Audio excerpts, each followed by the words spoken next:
Je savais que t'allais faire une connerie. Main, penalty, carton rouge. Alors, ouh c'est à vous. Attends, je t'ai filmé. Attends, je t'ai filmé. Regardez, ça c'est Attends, bien. ça c'est le teaser quand même de l'émission. Je pense elle va. Maintenant, la crème, elle fait un freestyle Ah chaud ouais, à ma place. ouais. T'es top, Bruno. T'es top, Bruno. Nicoletta, super, magnifique.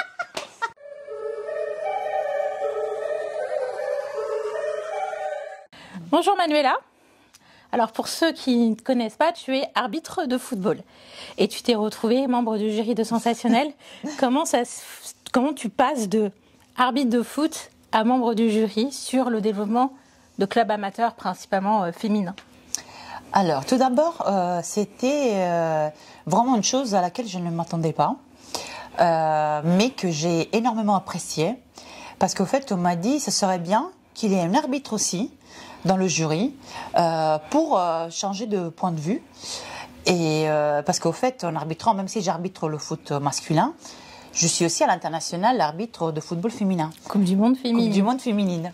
Et du coup, je regarde sous mes yeux le changement. Par exemple, tu as vu l'Espagne qui a gagné la Coupe du monde, qu'ils ont fait un travail énorme sous le développement du football féminin à partir des jeunes. Au fait, ils ont gagné la même année la Coupe du monde moins 17, moins 19. Ils ont tout pris. Voilà. Et là, tu vois que quand tu commences par les jeunes, après, tu as aussi la différence au niveau senior. Et du coup, c'est quelque chose qui me tient encore, en fait, le développement du football féminin, surtout parce que j'aime le foot, c'est ma passion, et je suis l'une des rares arbitres féminines, malheureusement, au niveau aussi professionnel dans la fédération. Donc, on est très peu, et j'aimerais qu'on soit plus. Comme j'aimerais qu'il y a de plus en plus de filles qui jouent au foot, ou de dirigeantes, ou d'arbitres féminines. Donc je suis pour le développement de la femme en général dans le football. D'accord, donc tu voudrais plus de toi et de Stéphanie Frappard.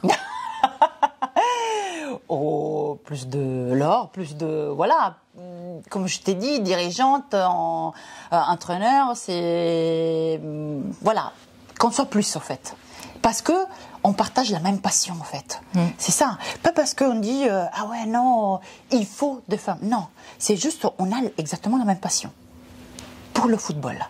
Et donc voilà, qu'on soit arbitre, joueuse, dirigeante, je pense qu'on a notre place. Et justement, il y a des clubs qui voulaient mettre en avant justement la formation de l'arbitrage et ils étaient présents et qui ont présenté leur projet. Et justement, ils expliquent que la formation des arbitres se commence vraiment très tôt. Et toi, tu as commencé à quel âge? Très tôt. J'ai commencé à 15 ans à suivre les cours et j'ai fait mon premier match à 16 ans. Ah oui. Oui, parce qu'au fait, moi, je voulais jouer au foot. Et je n'ai pas pu. Parce que pour mon père, ce n'était pas un sport pour moi, mais pour mon frère. Voilà, donc tu vois pourquoi j'ai adoré participer à ce projet aussi. Je dis pas qu'il a fait pour me priver de quelque chose. Je pense qu'il a fait pour, je sais pas, peur. Tu sais, si on connaît pas, voilà, peut-être qu'on pense, ah ouais, elle va devenir un peu masculine, je sais pas.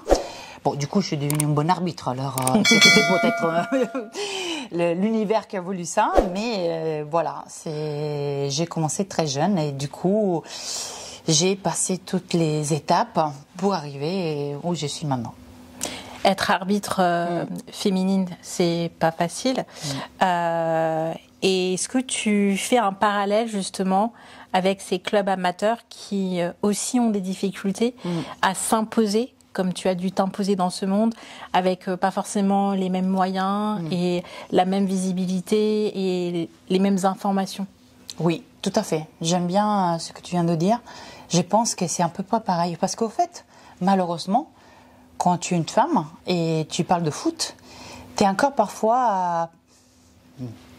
beaucoup de fois, voilà, considéré comme ouais, tu es une femme, tu connais rien en foot. Malheureusement, il y a encore ça. Et donc, je pense, comme dans ma carrière, c'était difficile pas de m'imposer, mais de faire comprendre qu'au fait, j'étais aussi compétente qu'un collègue homme. Je pense, voilà, pour ce club, ils ont la même difficulté. Parce que comme ils sont en train de vivre aussi grâce d'aide Des subventions. municipales, voilà, des subventions. Et du coup, je pense que malheureusement, beaucoup de fois, ils mettent d'abord le foot masculin parce que c'est plus développé, parce que c'est ce que les gens regardent le plus, qui préfèrent mettre l'argent et l'énergie là-dedans plutôt que dans le foot féminin. Donc les entendre et entendre aussi leurs difficultés, sincèrement, ça m'a donné encore plus de motivation pour participer à ce type de projet.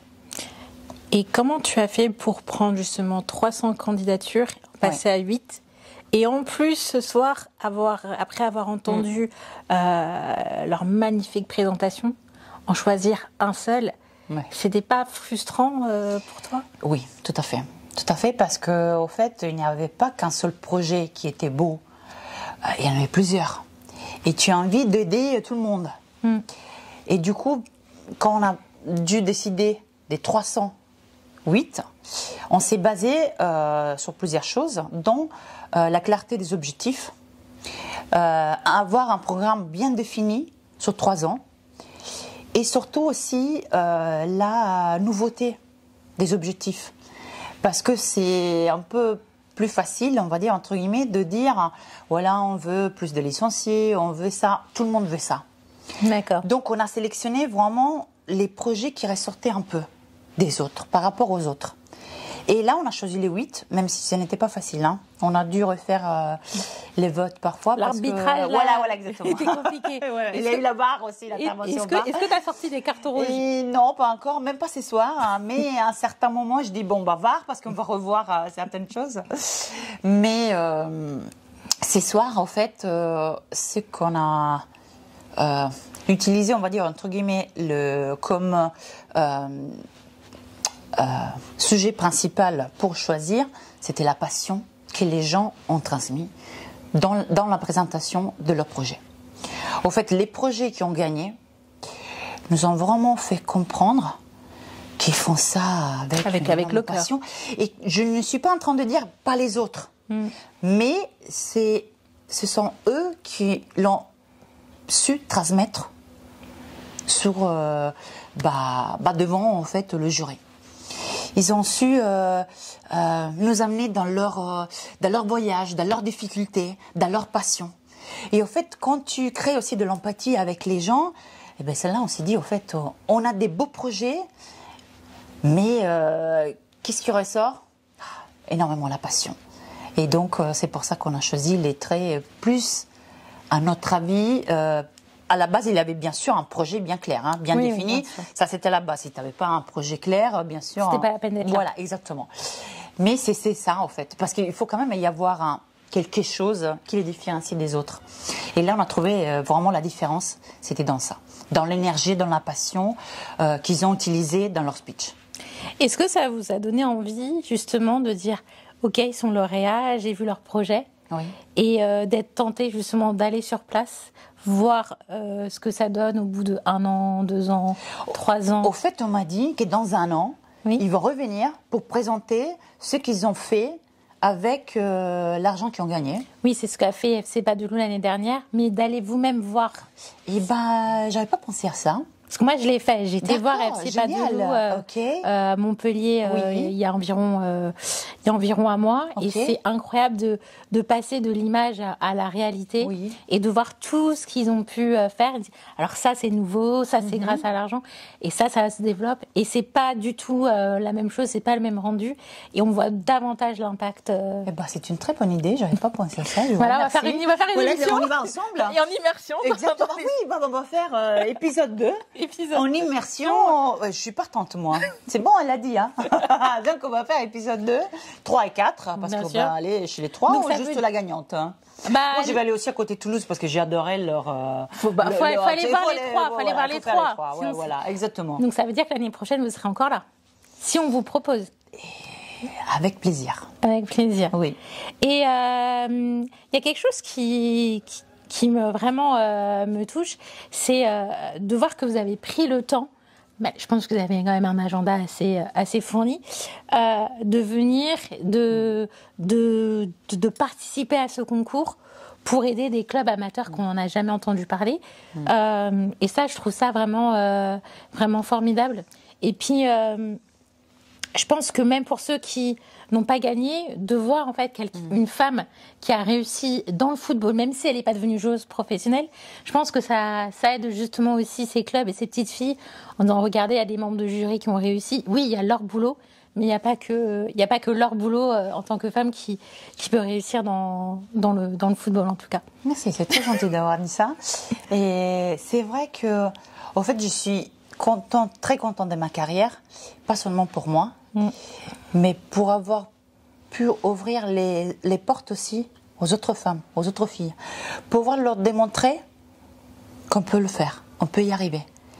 Et voilà, donc pour moi c'était très important d'être là aujourd'hui, justement pour les supporter, pour dire voilà, on est tous là.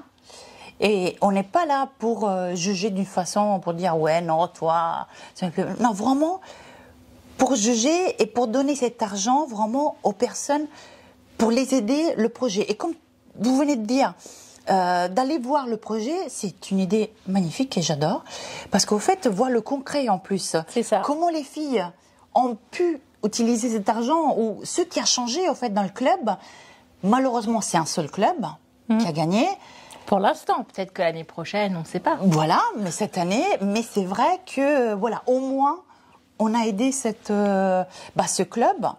Et puis les autres, je pense qu'on venait de dire, je pense que même s'ils n'ont pas été premier, deuxième ou troisième, ils doivent être très heureux parce que s'ils ont été là, ça signifie que leur projet est important. Et qu'ils peuvent potentiellement avoir un autre sponsor privé et mener à bout leur projet. En disant et avoir qu'ils ont été finalistes ici. Voilà, et ça leur donne une certaine visibilité. Oui, tout à fait. Oui. Donc rien n'est perdu. Non, au contraire. C'est que le point de départ. Et qu'est-ce que vous voulez dire, par exemple, aux autres clubs qui, par exemple, cette année, n'ont pas osé sauter le pas pour déposer leur candidature? Qu'est-ce que vous voudriez leur dire pour les inciter à l'année prochaine à postuler? C'est ce que je dis aussi aux filles qui commencent l'arbitrage. Il ne faut pas attendre d'être parfait ou parfaite. Il faut être préparé. Et surtout, il faut, si une opportunité arrive, il faut la prendre. Si après on gagne, tant mieux. Si on est sélectionné pour la finale, tant mieux.